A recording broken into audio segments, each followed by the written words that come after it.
ரொம்ப தெளிவாகவே கேட்டிருக்கார். வினோபா ஜிம் அப்படின்னு சொல்லக்கூடிய ஒரு ஐடியிலிருந்து கேட்டிருக்கார். வணக்கம் சார், விவாக சக்கரம் 2 முறை உள்ளது என்கிறார்கள்.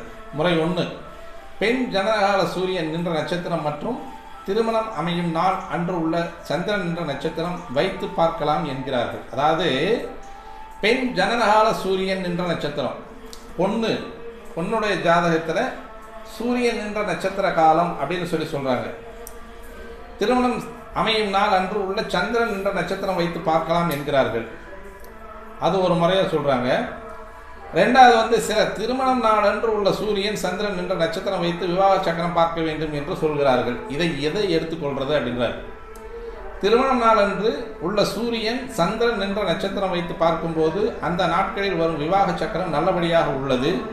ஆனால் பெண் ஜனனகால சூரியன் என்ற நட்சத்திரம் வைத்து பார்க்கும்போது திருமணம் செய்யக்கூடிய நாளில் சந்திரன் என்ற நட்சத்திரம் தெற்கில் வருகிறது, தவறாக உள்ளது. எதை எடுத்துக்கொள்வது? விவாக சக்கரம் சரியாக இருந்து அந்த நாளின் தாராபலம் விபத்து தாரையாக வந்தால் என்ன செய்வது? தாராபலம் வரவில்லை என்றாலும் பரவாயில்லை, தாராபலம் பலமும் முக்கியமா என்று குருமார்கள் விளக்கவும் அப்படின்னு சொல்லியிருக்கார். என்ன சொல்றாரு அப்படின்னா, பொதுவாக பெண்ணுக்கு பிறந்த நட்சத்திரம் உதாரணமாக சுவாதி நட்சத்திரம் எடுத்துக்கலாம். சுவாதி நட்சத்திரத்தை அன்னைக்கு சூரியன் எந்த இடத்துல இருந்தது, அந்த சூரியனை மையமாக வச்சு விவாக சக்கரம் போடுறது. அதாவது பெண்ணுடைய நட்சத்திரத்துக்கு அல்லது பெண் பிறந்த நட்சத்திரத்தை அன்று சூரியன் எந்த இடத்துல இருக்கோ அந்த சூரியனை வச்சு விவாக சக்கரம் போடுறது. விவாக சக்கரம் போடும் பொழுது அது சரியாக வரல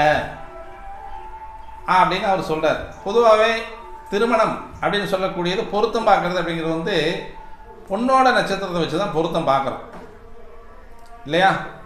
எப்போவுமே திருமண பொருத்தம் அப்படின்னு சொல்லக்கூடியது பெண்ணின் நட்சத்திரம் சுவாதி, ஆணின் நட்சத்திரம் செவ்வாயினுடைய நட்சத்திரம் ஏதோ ஒன்று வச்சுக்கலாம், மிருக சீரிசம் வச்சுக்கலாம், அல்லது அவிட்டம் வச்சுக்கலாம், ஏதோ ஒரு நட்சத்திரம் வச்சுக்கலாம். அல்லது பெண்ணுடைய நட்சத்திரம் விசாகம், ஆணினுடைய நட்சத்திரம் ரோகிணி, இப்படி எடுத்துக்கலாம். இப்போ பெண்ணினுடைய நட்சத்திரத்தை மையமாக வச்சு தான் அந்த தசவிகித பொருத்தங்கள் அப்படின்னு சொல்லக்கூடிய 10 பொருத்தங்களை நம்ம பார்க்குறோம். தினங்கணம் யோனின்றதெல்லாம் பார்த்துட்ருக்கோம்.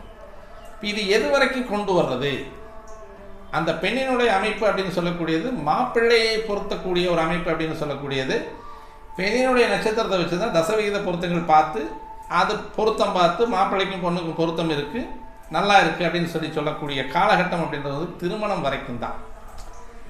திருமணம் வரைக்கும் பொண்ணுக்கான மாப்பிள்ளை, மாப்பிள்ளைக்கான பொண்ணு அப்படின்றது பொருத்தம் பார்க்கறதுங்கிறது நட்சத்திர பொருத்தம் பெண்ணின் நட்சத்திரத்தை மையமாக வைத்து அடிப்பகுதியாக வைத்து பார்க்கக்கூடிய அமைப்பு.